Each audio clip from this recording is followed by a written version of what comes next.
2 years and counting.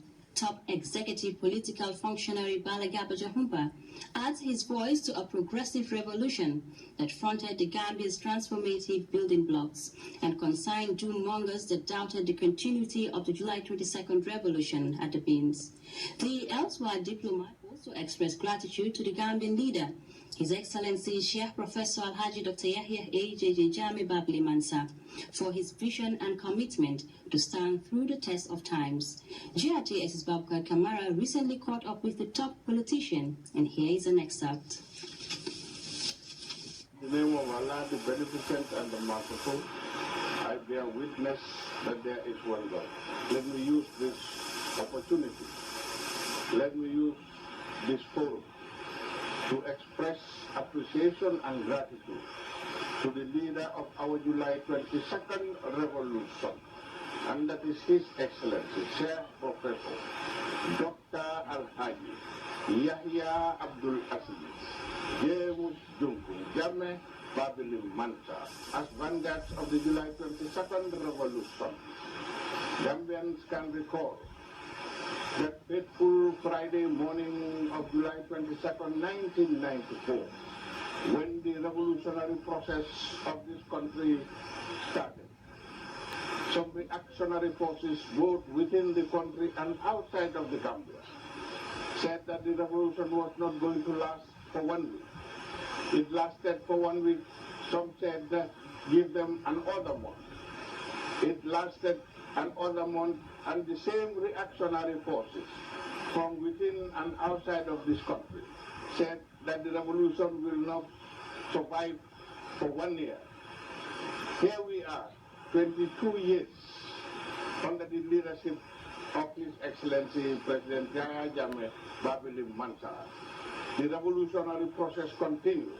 We are inaugurating projects upon projects that will address the needs and aspirations of the Gambian people. A revolution means progress. A revolution means advancement. A revolution means development. Therefore, His Excellency President Yahya Jammeh Babili Mansa represents the generation of young African leaders that will address the needs and aspirations of their people, and that will not hesitate to stand up and defend the interests of the African people and African resources from imperialist domination or exploitation. And in conclusion, my fellow Gambians, the July 22nd revolution, let us remember the developments that have taken place in this country, whether it's the building of highways, whether it's in the building of hospitals, health centers, the airport improvement projects, and also the construction of various bridges in this nation. Where is the evidence? The evidence is this. The body book that can bear witness. At the North Bank, you have the Kerawan Bridge, Babili Mansa. You go to CRR, Karansane Bridge, Babili Mansa. Sankule Kunda Bridge, Babili Mansa. Njau Bridge, Babili Mansa. Jareng Bridge, Babili Mansa. Pakaliba Bridge, Babili Mansa. Suduwal Bridge, Babili Mansa. Chamoy Bridge, Babili Mansa. Sara Alpha Bridge, Babili Mansa. Tanje Bridge, Babili Mansa. Marakisa Bridge, Babili Mansa. Kotu Bridge, Babili Mansa. Manjai Bridge, Babili Mansa. Bakote Bridge, Babili Mansa. Irinjan Bridge, Babili Mansa. Bundung Bridge, Babili Mansa. May Allah set Federation of Gambia Muslim Students Organization has organized a summer camp for young men and women at the Kotu Senior Secondary School. As part of the camp, a lecture was organized to expose members to some critical issues that could improve the lives of young people. Momodou Sabally attended the lecture delivered by one of Gambia's finest motivational speakers, and he files in this report. Momodou Sabally, the Director General of the Gambia Radio and Television Services, inspires many a young mind with his motivational speeches, and is often the subject of numerous invitations by one group or another. The latest to invite him to deliver a lecture was the Federation of Gambia Muslim Students Organization, which is on a 2-week summer camp at the Kotu Senior Secondary School. He is passionate about young people and their development. Mr. Sabally was keen to leave an imprint in the minds of these young ones who look up to him as a role model.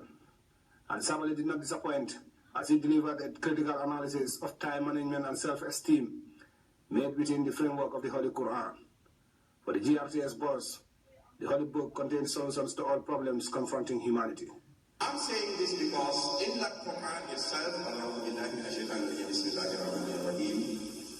Allah tells our Holy Prophet Muhammad sallallahu alayhi wa sallam, خَيْرَ خَلْقِ اللَّهِ كُلِّهِ وَلَقَدْ آتَيْنَاكَ سَبْعًا مِنَ الْمَثَانِي وَالْقُرْآنَ الْعَظِيمِ لَا تَمُدَّنَّكَ عَيْنَيْكَ إِلَى مَا مَتَّعْنَاهُمْ بِهِ.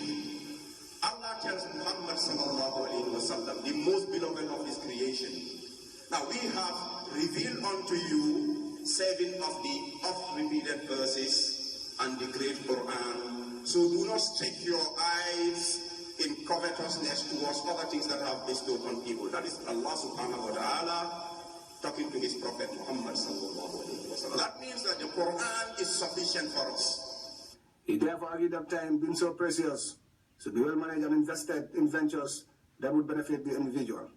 So we need to use this time and invest it rather than what? Kill it. Let's stop killing time because we are killing ourselves. One of the best ways of making good use of your time is also to have plans, daily plans. You wake up in the morning or even before you go to bed at night, make a list of the important things that you want to do. Now, why am I saying important things? Because we have to prioritize.